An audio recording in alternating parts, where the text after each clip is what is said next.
Alors bonjour à tous, dans cette vidéo nous allons intégrer la piste de course dans Unity. Donc vous démarrez un nouveau projet. Donc, dans mon cas je vais travailler offline.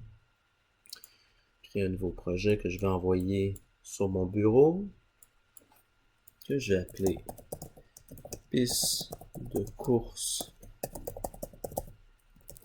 avec une indication pour le cours. Donc c'est un projet 3D. On va également ajouter quelques packages. Donc le premier package qui est important, c'est caméra, ce qui va nous permettre d'utiliser le multipurpose camera rig.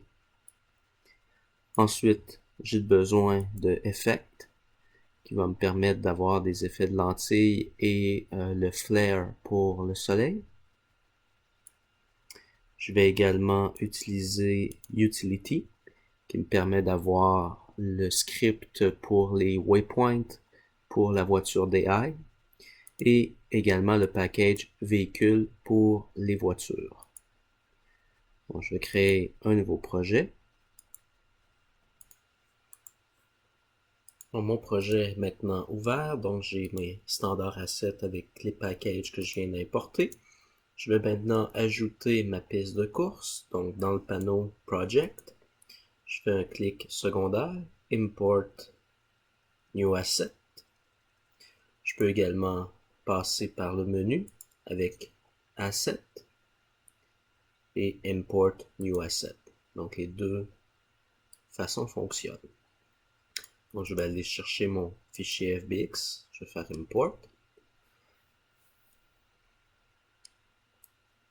Donc j'utilise un fichier FBX avec les textures intégrées, donc je vais me retrouver avec un répertoire FBM qui porte le même nom que mon circuit dans lequel se retrouvent les textures que j'utilise jusqu'à présent, un répertoire matériel avec les différents matériaux qui ont été créés dans 3ds et mon fichier, mon circuit qui a été généré.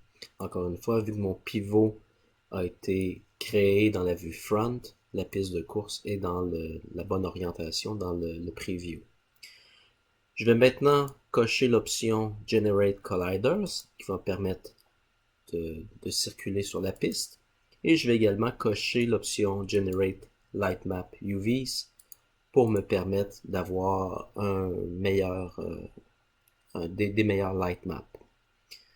Une autre chose aussi que je vais changer au niveau des normal maps et des normales plutôt, des smoothing group. Donc au lieu de lui dire que les normales, je veux les importer, je vais demander de les calculer. Donc avec un smoothing angle de 60 degrés et je vais faire apply pour que les changements soient intégrés. Donc une fois que ça va être fait, si je mets à jour mon circuit, eh bien toutes les colliders et toutes les options vont se régénérer automatiquement. Donc maintenant, je vais glisser mon circuit, soit je l'amène directement dans l'option hiérarchie, et il va se repositionner aux mêmes coordonnées que dans le 3ds Max.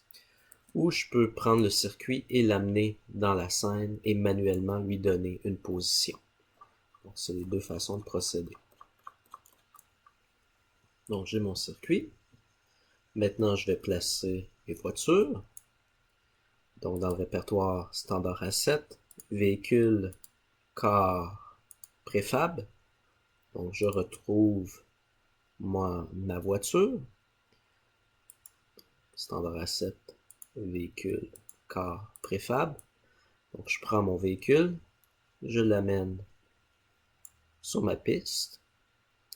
Ensuite, je veux la mettre dans la bonne orientation. Donc je vais changer son pivot en Y,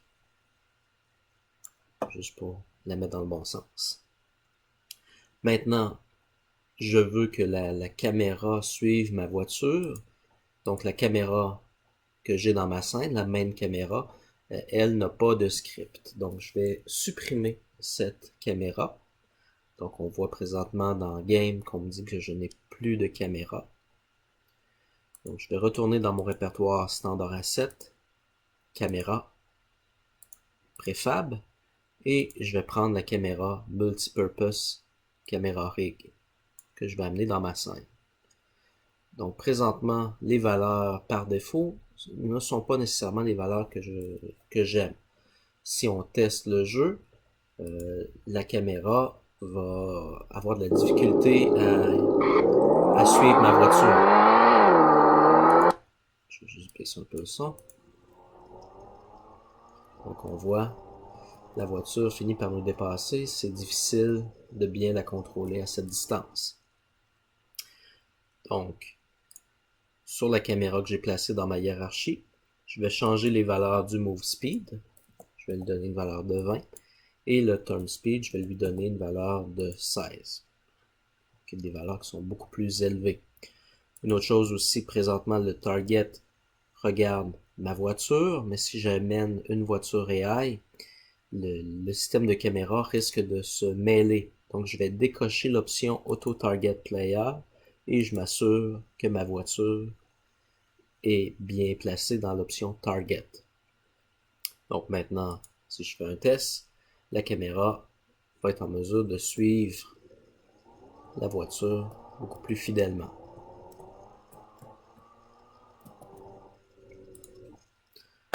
Donc ça, c'est pour la caméra. Autre chose aussi que je peux faire, je peux repositionner cette caméra là où je veux, manuellement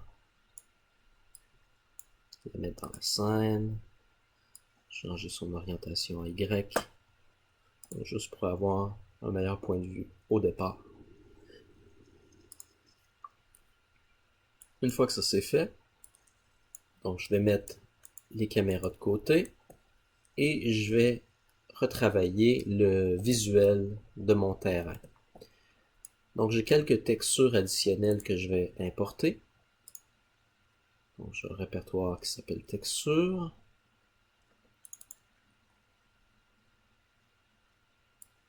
Donc, je vais aller chercher les textures, je vais les importer dans mon projet. J'ai fait ma sélection.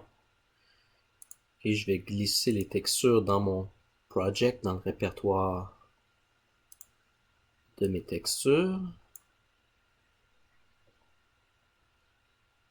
Là, si j'ai des doublons qu'on me demande si je veux les remplacer, je vais dire que non. Sinon, il devrait automatiquement mettre le chiffre 1 à côté des textures que j'ai en double, ce qui va être facile pour moi ensuite d'effacer les textures que j'ai en trop. Donc, Concrete 1025, Estrade 1, Fence 1, Grass Seamless 1, Window 1. Donc ça, ce sont tous, et Road 1, ce sont tous des textures que j'ai en double. Donc je vais supprimer les textures en trop. Maintenant, certaines de mes textures ont la mention NMR pour Normal Map. Donc en général, ce sont des textures en noir et blanc. Donc je vais sélectionner toutes mes textures avec la mention NMR. Et dans l'inspecteur, je vais préciser dans l'option Texture Type que ce sont des Normal Map.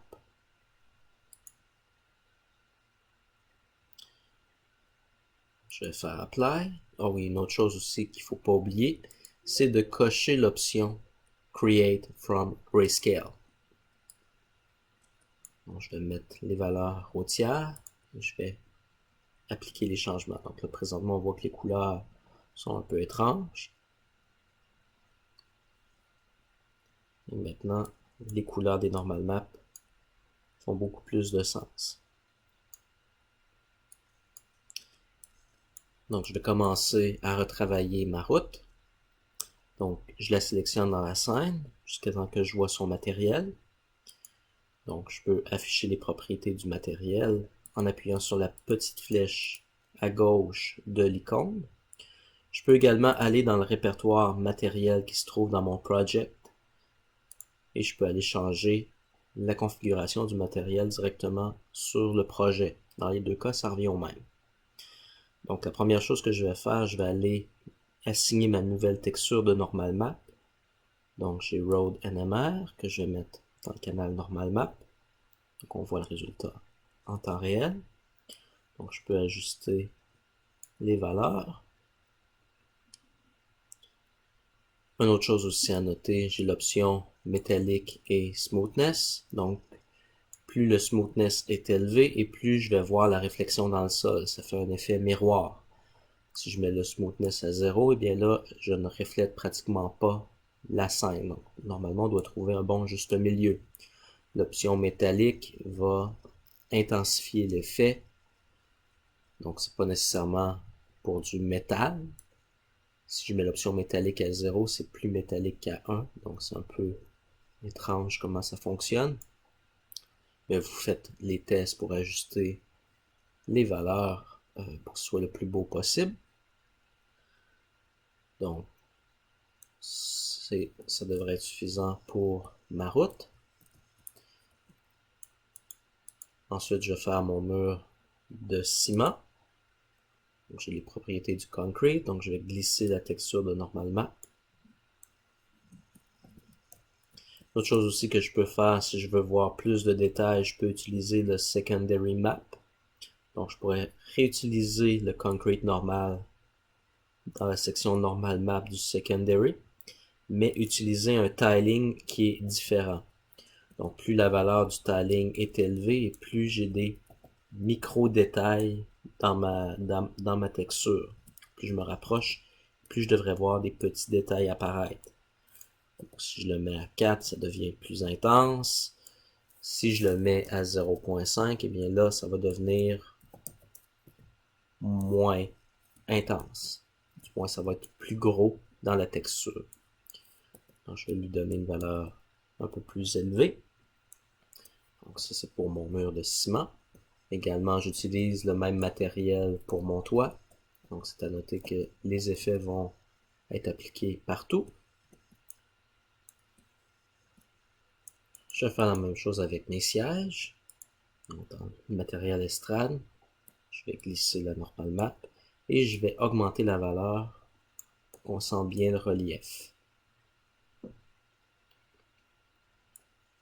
Encore une fois, on ajuste aussi le smoothness et les options métalliques. J'aurais dû le faire pour le concrete. Moins de réflexion sur le ciment. Maintenant, au niveau de la clôture, donc présentement la lumière passe au travers les barreaux comme si j'avais une vitre qui sépare mes objets. Donc moi je veux que ce soit entièrement transparent. Donc dans les propriétés du matériel, au lieu de dire que je veux que le rendering mode soit transparent, je vais aller lui dire que je veux que le rendering mode soit fade. Donc maintenant je n'ai plus de spéculaire à l'intérieur de mon grillage. Je vais également intensifier les valeurs de normal map de ma clôture. Donc je vais prendre ma normal map, je vais la placer et je vais intensifier la valeur de beaucoup. À un certain point, on devrait voir les reflets de lumière passer sur la clôture et être plus intense. Je peux également augmenter le smoothness, mettre un peu de métallique, changer la couleur, ajuster un peu selon mes goûts. Maintenant pour le gazon. Donc pour le gazon, je ne veux pas de smoothness. Je veux pas que ça réfléchisse la lumière. Je vais peut-être augmenter un peu l'effet dit métallique. Ensuite, je vais glisser la normal map. Donc, je sais pas pourquoi j'ai oublié de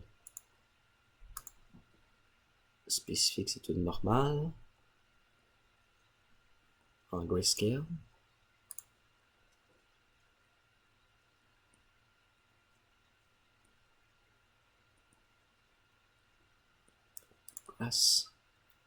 Donc, je vais mettre ma normal map. Et une autre chose que je vais faire aussi, je vais prendre ma texture de Grass Seamless normale et je vais également le mettre dans le canal Height Map. Et je vais intensifier la valeur, ce qui va donner un effet plus organique à mon gazon.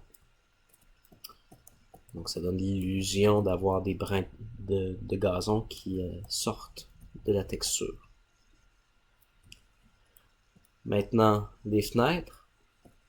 Donc, présentement, elles sont très mat. Donc, je vais avoir de la spéculaire. Donc, je vais changer le shader standard pour un shader standard spéculaire setup. Donc, au lieu d'avoir l'option métallique, j'ai l'option spéculaire. Et j'ai une texture ici qui a été créée pour mes vitres. Donc, uniquement les vitres vont refléter la lumière. Le ciment, lui, ne reflètera rien.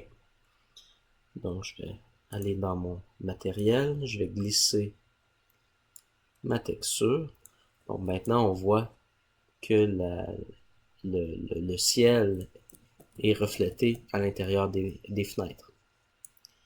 J'ai également une texture de normal map. Donc la normale ne s'applique pas à l'intérieur des carreaux. Si on regarde la texture, j'ai pris soin de remplir les fenêtres avec un carré noir. Donc si on compare aux fenêtres du haut qui n'ont pas été retravaillées, donc on voit que les reflets de lumière donneraient une topologie dans mes fenêtres, quelque chose qu'on ne veut pas avoir. Donc j'ai modifié un peu la normal map pour m'assurer que ça n'arrive pas. Donc ça, c'est au niveau des effets. Maintenant, si on passe au travers les estrades, donc derrière les estrades, j'ai mon objet pour bloquer la lumière. Donc la première chose que je dois faire, on constate que la lumière, passe au travers les différents objets, les différents matériaux. Donc ce que je vais faire, je vais aller sélectionner tous les éléments que j'ai à l'intérieur de mon circuit. Et dans le Mesh Renderer, je vais aller lui dire dans l'option Cast Shadow, Two-Sided.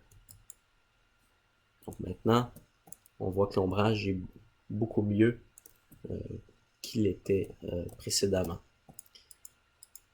Je vais sélectionner mon Shadow Caster. Donc présentement, il y a un matériel sans nom. Donc je vais juste renommer mon matériel Shadow Caster. Je vais changer le type de shader pour un shader Unlit Color, donc une couleur unie. Je pourrais lui donner la couleur noire. Donc maintenant, on ne devrait pas voir absolument rien. Donc si je cache la grille, vous voyez, c'est entièrement noir lorsque je suis à l'intérieur de mon terrain. Donc si jamais la caméra passe à l'intérieur du mur, ce que je vois derrière, c'est noir. Sinon, je verrai le skybox. Donc ça va aider le visuel. Maintenant que mes textures ont été retravaillées, je vais modifier mon soleil. Donc, dans ma scène, j'ai un Directional Light qui est placé au milieu de ma scène. Donc, si j'appuie sur F, donc on peut voir sa position. Et lorsque je change la rotation de mon Directional Light, vous voyez que le soleil dans le ciel se repositionne. Donc, je vais juste me rapprocher de ma voiture. Idéalement, j'aimerais voir les barreaux de ma clôture, son ombrage se refléter sur ma voiture. Donc, je vais juste replacer mon soleil.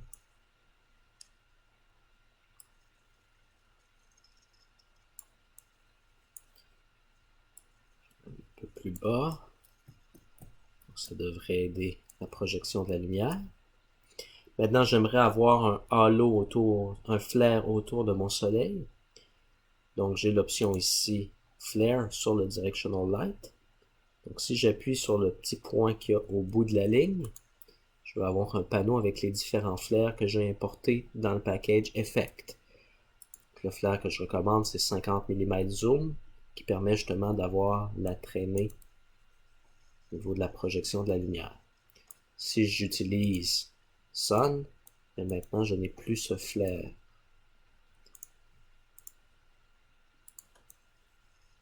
Donc ça donne un effet qui est un peu plus joli. Une autre chose qui aide beaucoup le visuel, c'est de marquer tous nos objets qui ne bougent pas dans la scène statiques.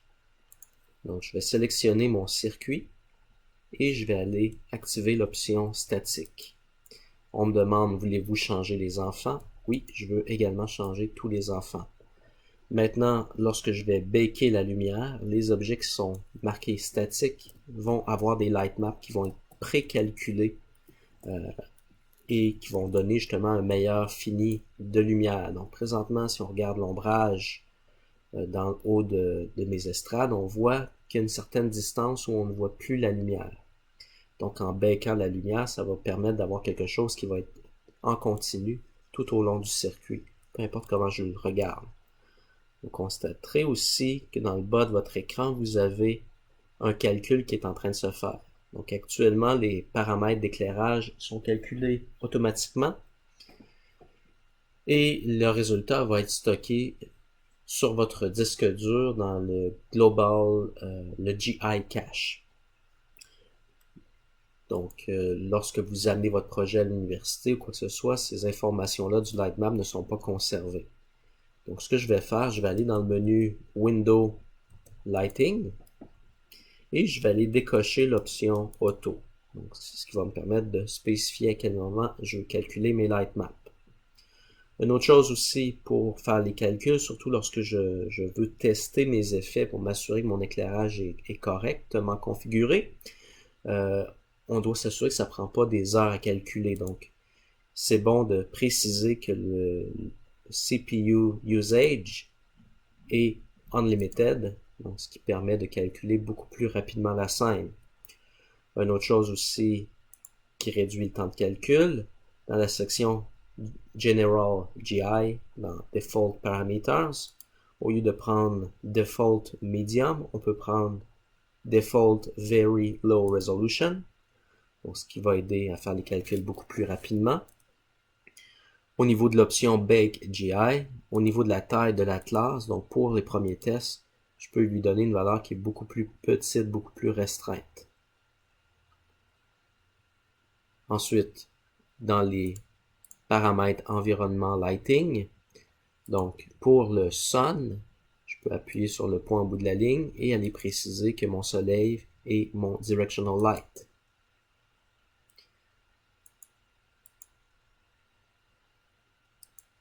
Donc une fois que ça c'est fait, je peux faire un premier build pour calculer mon lighting et vu que mon build est maintenant manuel, on va stocker les informations dans un répertoire qui porte le même nom que la scène. Donc je dois sauvegarder une scène que je vais appeler Game. Maintenant, le système est en train de calculer. Et si vous regardez dans votre projet, une fois que ça va être complété, vous devriez avoir un répertoire qui va s'appeler Game et à l'intérieur, vous allez avoir vos lightmaps qui vont être les textures de lightmap qui vont être générées. Donc pendant que ça calcule, je vais importer mon Skybox. Donc, présentement, on a ce qui s'appelle un Skybox procédural. Donc je vais utiliser un Skybox importé avec des textures. Donc dans le répertoire du cours, j'ai des textures TGA. Donc je vais importer mes textures pour mon ciel. Je vais l'amener dans mon project. Donc ce sont des textures avec 6 faces.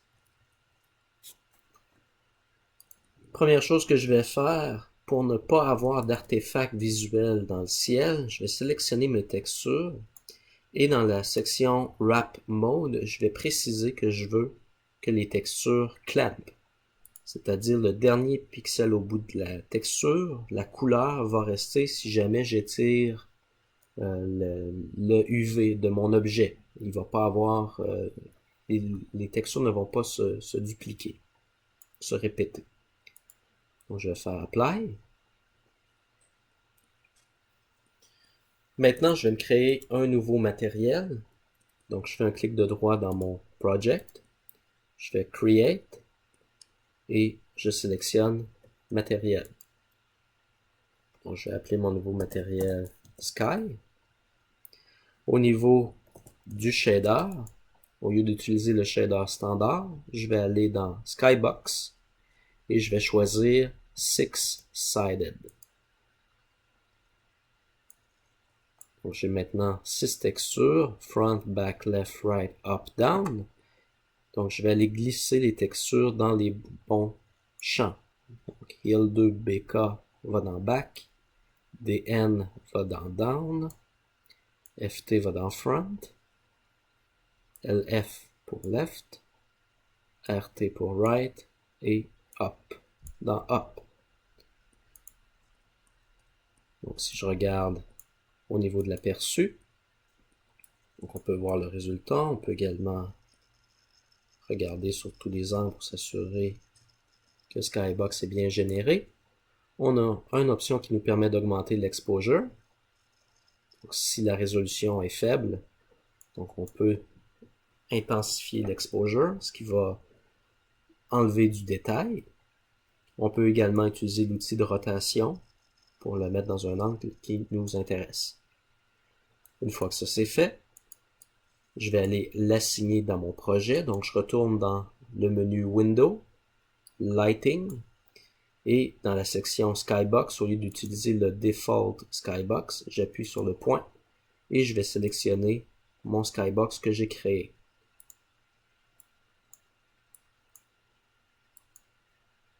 Donc c'est maintenant le nouveau ciel que j'utilise. Je peux encore une fois ajuster la rotation de mon Skybox.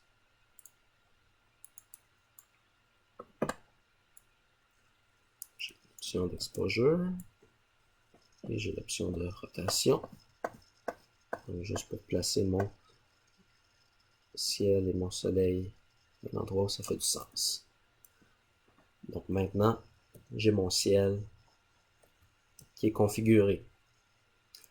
Une autre chose aussi qui aide le visuel, c'est d'avoir des reflection probes qui vont permettre justement de créer de la réflexion dans le sol. Donc je me place en vue top.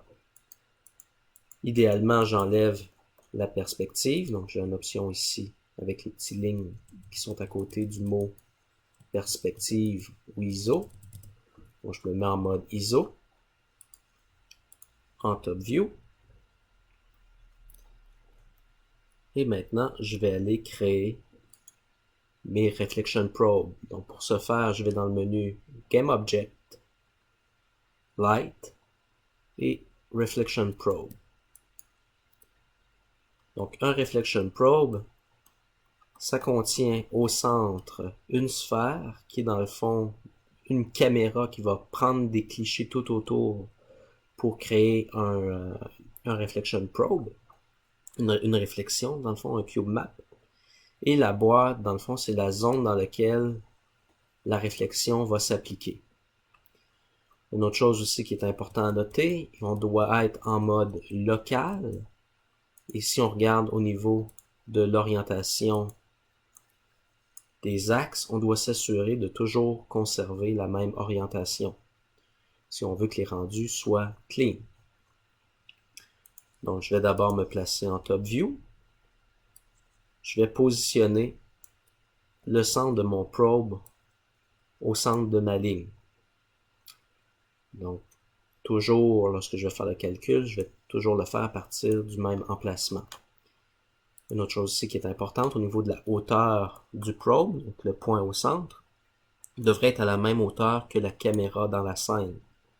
Donc, si je regarde mon multipurpose camera rig, on voit qu'il est, bon, présentement, il dit qu'il est à une hauteur de 14 mètres, mais si je fais play, et je regarde, bon, 13 mètres en Y, avec un pivot d'environ 2 mètres en hauteur, 0.11 mètres, donc ça c'est à peu près la position de ma caméra. Donc on voit on est au milieu du mur de ciment.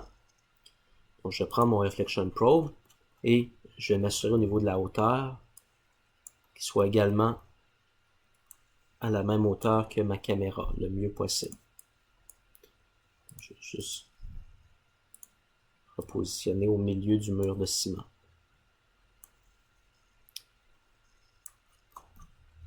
Maintenant, je veux avoir des probes qui vont s'enchaîner les uns par rapport aux autres, qui vont me donner un bon aperçu visuel. Je ne dois pas non plus en abuser. Donc, ce que je vais faire, je vais prendre mon Reflection Probe. Je vais agrandir le box size. Donc, en largeur. Je vais également augmenter sa taille en Z. Et je vais augmenter aussi sa taille en Y. Maintenant, à faire attention, on voit que la boîte va en dessous du sol. Et là, c'est dangereux de voir le Shadowcaster, quelque chose qu'on ne voudrait pas voir habituellement dans notre Reflection Probe. Donc, je vais séparer mon Shadowcaster sur un layer séparé et je vais dire à mon Probe de ne pas faire le rendu de cet objet-là. Donc, je sélectionne mon Shadowcaster et j'ai une section ici, Layer. Donc, j'appuie sur le Layer, je vais lui dire ajoute un nouveau layer et je vais l'appeler Shadowcaster. Je vais resélectionner mon objet. Je vais aller dans l'option Layer et maintenant je vais aller lui assigner le bon layer. Donc si on regarde dans l'option Layer, je peux maintenant cacher ou afficher une section, un layer séparé de tout le reste de ma scène. Donc je vais aller sur mon Reflection Probe et dans les settings au niveau du Culling Mask, je vais lui dire de ne pas faire le rendu du Shadowcaster. Donc cet objet-là maintenant il est invisible. Une autre chose aussi que j'aimerais, c'est que la boîte couvre en hauteur les fenêtres. Donc, je vais utiliser le Box Offset pour repositionner ma boîte de mon Reflection Probe sans déplacer le probe qui lui est positionné à la hauteur de la caméra et au centre de ma piste. Donc, juste pour que tout soit bien aligné. Une autre option que je peux utiliser, c'est le Box Projection, qui donne un meilleur rendu visuel. Donc, je vais cocher le Box Projection. Donc, j'ai une première boîte d'aligner avec le pivot local. Donc, je dois regarder l'orientation des lignes bleues et rouges.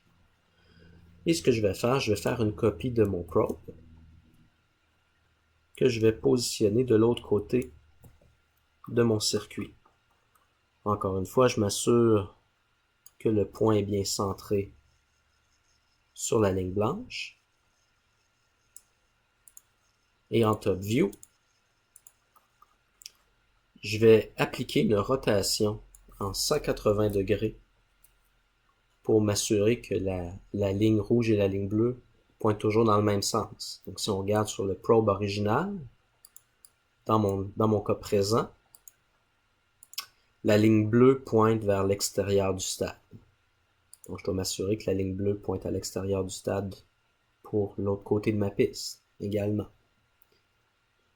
Ensuite, je vais me faire une nouvelle copie que je vais positionner de ce côté de ma piste. Encore une fois, je l'aligne avec le centre de mon circuit. Je vais changer sa taille en X et en Z. Et là, je dois m'assurer, dans le fond, qu'il y a une zone qui intersecte entre mes probes et que cette zone-là va être dans une zone circulable pour le joueur. Même chose de l'autre côté, donc je constate ici qu'il y a un petit point où je sors des probes. Et là, c'est dangereux. Donc, ce que je vais faire sur mon probe, en parenthèse 2, je vais lui donner un petit offset vers l'intérieur. Donc, pour m'assurer maintenant que j'ai une belle intersection entre les deux. Donc, si j'ai des offsets à placer, donc c'est le moment de modifier mes offsets. Et je vais faire une copie. Et je vais maintenant faire une rotation sur l'axe des Y.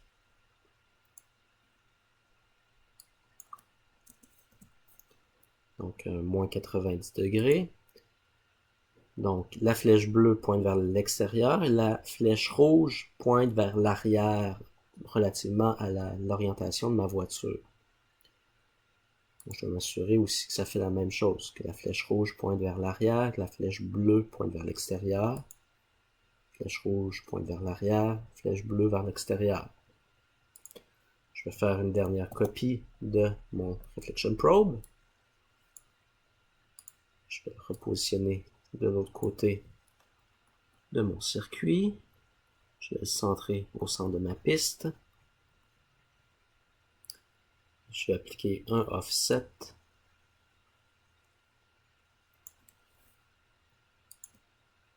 On s'assure d'avoir une belle intersection. Une fois que ça c'est fait, je vais changer l'orientation de mon Reflection Probe. On s'assure que les flèches X, Y, Z sont toujours orientées de la même façon. Maintenant que ça c'est fait, on va pouvoir baker les Reflection Probe et les Light Map. Mais pour s'assurer que visuellement ça soit le plus beau possible à la caméra, je vais sélectionner ma main caméra dans ma scène et je vais changer l'option du Rendering Path pour lui dire que je veux avoir des paramètres différés, deferred. Donc c'est ce qui va permettre d'avoir le meilleur rendu visuel. Ça va me donner des textures, des ombres dynamiques. Ça va mettre du shadow caster et recevoir et caster de l'ombre sur tous les objets. Et c'est ce qui va également me permettre d'avoir une multitude de reflection probe dans ma scène. Une autre chose aussi que je peux activer, c'est l'option HDR. Donc pour permettre d'avoir des éblouissements, d'avoir un peu plus de lumière, d'informations dans les zones très éclairées, dans les zones plus sombres. Donc ça c'est au niveau des changements. Donc je vais sauvegarder ma scène et je vais maintenant baker mes light maps. Donc, je retourne dans mon menu Window Lighting et de là je vais appuyer sur le bouton Build. Et dépendamment de la complexité de ma scène, de mes probes et de tous les éléments que j'ai. Donc ça va prendre quelques minutes pour faire le calcul. Donc le calcul de mes light maps et de mes reflection probes sont maintenant complétés. Pour bien voir l'effet, donc je vais sélectionner ma route. Je vais mettre le smoothness à 1. Je vais mettre la valeur de normal map à 0. Donc maintenant on voit la réflexion dans le sol. Donc ça on teste. Donc ça fait un effet miroir. Donc on voit la réflexion. À un certain point, on voit que la réflexion commence à être biaisée. Et là, tout d'un coup, oups, on passe à au prochain Reflection Probe. Donc ça fonctionne au niveau de l'enchaînement, mais l'enchaînement se fait peut-être d'une façon un peu trop brusque. Donc pour fixer le problème, ce que je vais faire, je vais sélectionner mes Reflection Probe. Et j'ai une option ici, Blend Distance. Donc, je pourrais lui donner une valeur peut-être un peu plus élevée, de 13. Donc, pour lui dire, maintenant, tu vas progressivement passer d'un light probe, d'un reflection probe à l'autre.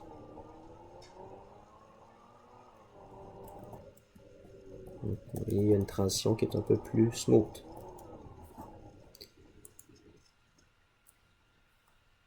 Évidemment, je ne vais pas garder la réflexion dans le sol avec la même intensité, donc je vais diminuer le smoothness.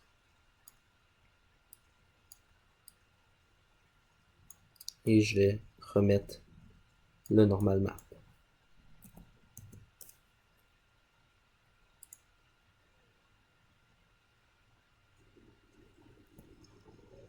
Donc, je devrais avoir un peu de réflexion dans le sol sans nécessairement avoir trop de détails.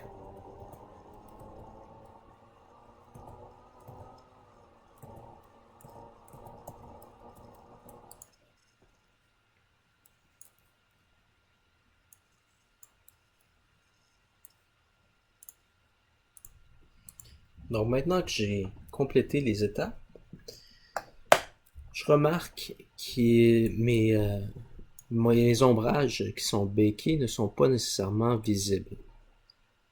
Donc ce qui se passe, c'est qu'au niveau de ma directional light, Au niveau du baking, l'option est en real time. Donc si je lui dis que l'option est baked, maintenant la lumière, quand je vais la recalculer, va utiliser le directional light pour dessiner le light map. Par contre, la lumière en temps réel ne s'appliquera plus.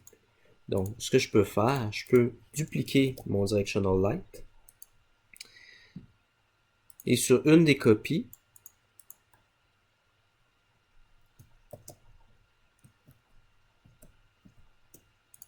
directional light, donc je vais le cloner, CTRL D. Donc, un des directional light va avoir les options à baked et le deuxième directional light va avoir les options real time.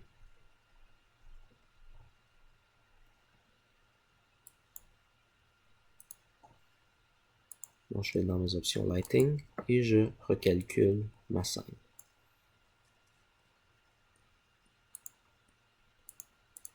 Une fois que le calcul est fait, on voit un peu plus d'ombrage en temps réel. Évidemment, la résolution de la texture est excessivement faible, donc c'est ce qui est, ça n'aide pas non plus au réalisme.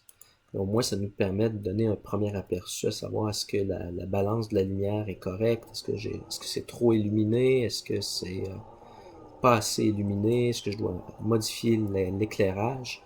Donc au moins, ça nous permet d'avoir un bon premier aperçu. Donc, il y a des petits artefacts à gauche et à droite à cause de la résolution qui est faible.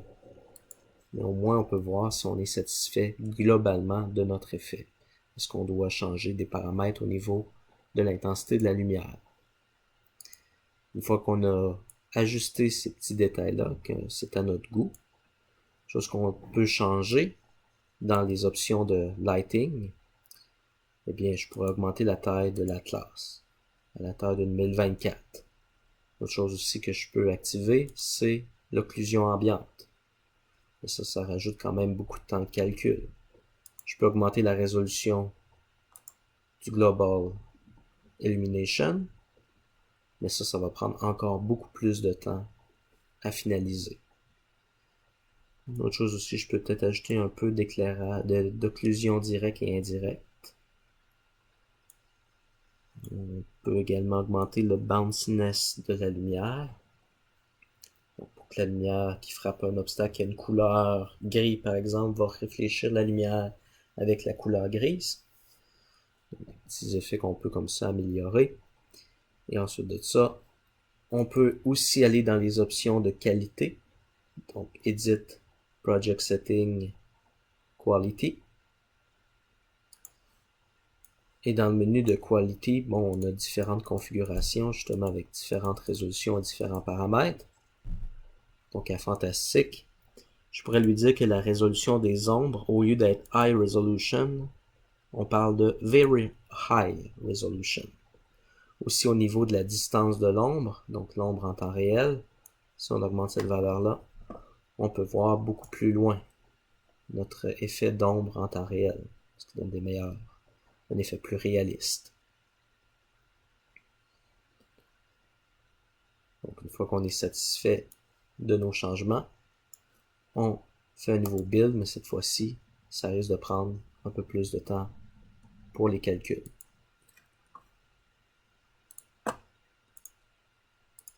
Donc les calculs sont maintenant complétés. Donc on voit les résultats qui sont beaucoup plus smooth, beaucoup plus précis.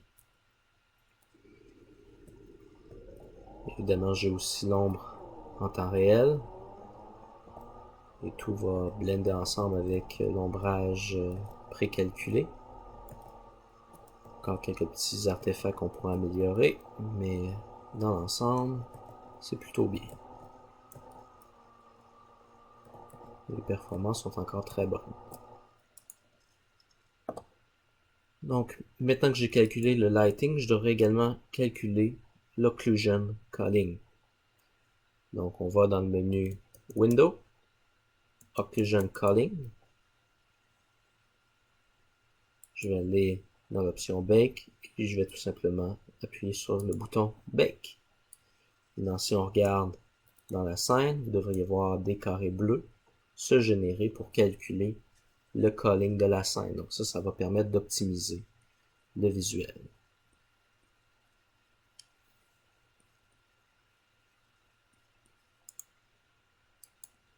Donc c'est pas très long. Calculer l'occlusion. En train de finaliser. Et voilà. Donc ma scène devrait être beaucoup plus réaliste, avec des bien meilleures performances.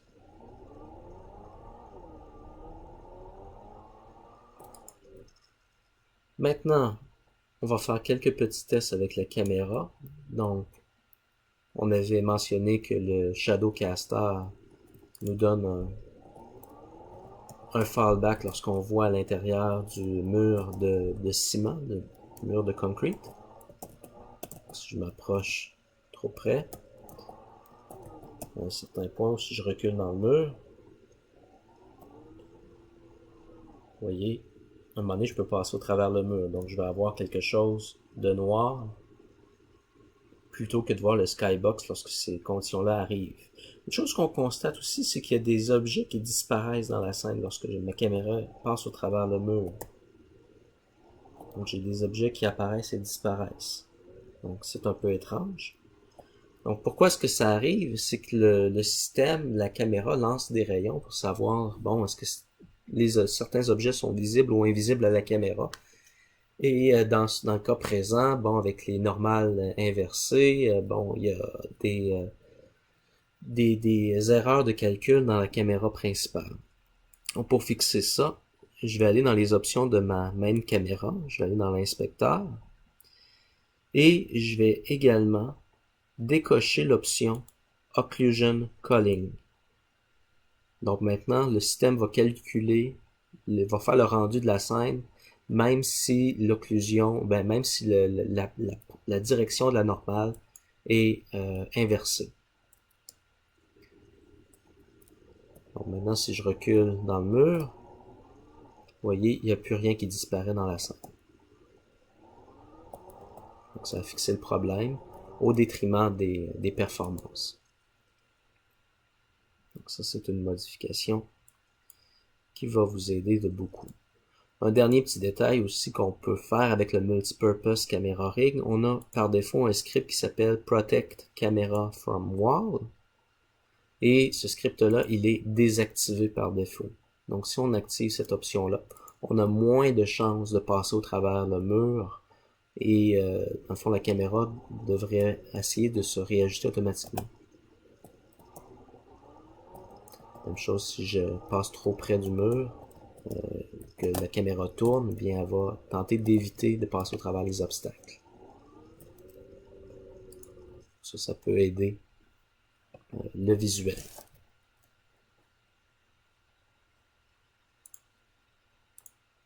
Donc maintenant que le visuel est bien calculé, on peut utiliser des filtres maintenant pour accentuer certains effets de lentille. Donc je peux prendre la main caméra et dans l'option Add Component, si je vais dans l'outil Image Effect, j'ai différents effets que je peux utiliser pour améliorer le rendu visuel de ma scène. Évidemment, ça va avoir un impact sur les performances. Donc, il vaut mieux ne pas en abuser. Mais, par exemple, je pourrais mettre du bloom qui va déborder la lumière dans la scène pour créer un effet qui est plus réaliste. Donc, on peut ajouter le threshold. On peut diminuer ou augmenter l'intensité de l'effet. Je peux aller rajouter d'autres effets par-dessus. Donc, je pourrais aller faire des ajustements, bon, de la couleur. Donc, je pourrais peut-être utiliser un contrast stretch qui permet dans le fond de donner l'illusion de l'œil qui s'ajuste aux différents niveaux d'éclairage. Donc, je pourrais augmenter l'adaptation speed pour que ça aille plus vite, limiter le minimum et limiter également le maximum pour pas que ça soit trop intense comme effet. Et là, ça va permettre justement de, lorsqu'on passe dans des zones éclairées ou sombres, qu'on ait un petit moment d'adaptation. Aussi, au niveau des effets, on pourrait utiliser du blur, ou plutôt Dans les effets de caméra, on pourrait utiliser du depth of field, qui va nous permettre de mettre le focus sur un élément de la scène.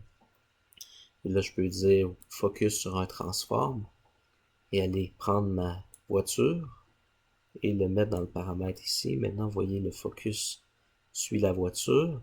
Je peux appuyer sur l'option Visualize pour voir en dégradé où le focus se trouve. Donc la zone noire, c'est l'endroit où le focus se fait.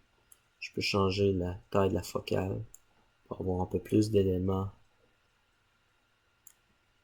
sur lesquels le focus se trouve.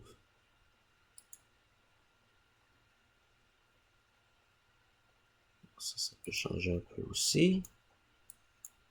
Sinon, je peux ajouter un effet de saleté sur la lentille. Donc j'ai un filtre dans mes textures ici qui s'appelle Dirty Lens. Donc, je pourrais amener la texture dans mon projet. Et là, prendre ma main caméra et ajouter un effet de type Screen Overlay qui se trouve dans Other. Et là, je peux prendre ma texture, Dirty Lens, dans la texture, donc on voit l'effet. Et on peut changer de la manière que l'effet est multiplié avec la scène en temps réel. Et on peut aussi diminuer l'intensité de l'effet, juste pour créer une petite illusion de lentille sale.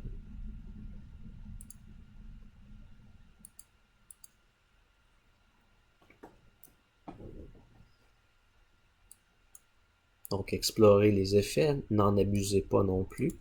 Donc, ça peut devenir lourd si on en met trop. Donc, mais ça peut améliorer de beaucoup votre rendu visuel.